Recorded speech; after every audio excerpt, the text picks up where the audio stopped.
La réciproque incompréhension. Selon Georges Ivanovich Gurdjieff, avant de parler à quelqu'un, il est important de comprendre dans quelle mesure cette personne peut saisir nos paroles. Parler quand l'autre ne peut pas nous comprendre est simplement une perte de temps et d'énergie. Celui qui est conscient parle seulement quand il sait que l'auditeur peut comprendre. Le manque de compréhension est courant entre les individus, des petites disputes aux guerres à grande échelle. Cela se produit car chaque mot acquiert des significations différentes pour chacun, basées sur leurs propres expériences et leur conscience subjective. L'incapacité à se comprendre est la norme. Prétendre que tout le monde comprend nos mots ou ceux des maîtres est illusoire. L'illusion déforme la réalité. La vie suit une logique au-delà de notre concept du bien ou du mal. La vie est amorale, ni morale ni immorale. Nos croyances ne sont pas la réalité objective, mais une représentation interne. Les croyances sont des constructions mentales influencées par l'extérieur.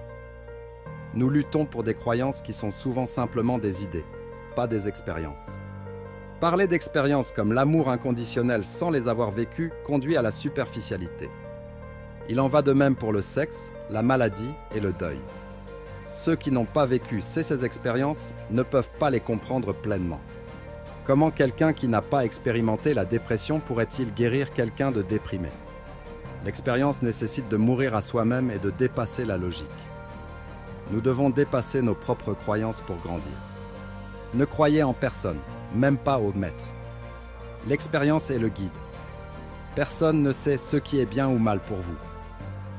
Décidez par l'expérience et assumez la responsabilité, mais personne ne peut vous comprendre complètement, car nous sommes seuls dans nos expériences. Les mots sont des moyens de communication, mais les différences de sens entraînent des conflits. Les relations reposent sur la négociation du sens. Parfois, les mots séparent plutôt qu'ils ne rassemblent.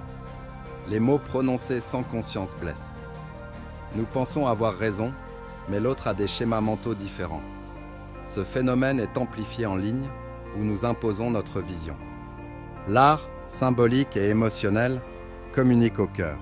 Le silence est précieux pour comprendre si l'autre peut comprendre. J'ai passé du temps avec des personnes qui ne pouvaient pas me comprendre. On ne peut pas parler à celui qui ne peut pas écouter. Ne prétendez pas à la compréhension car nous sommes différents.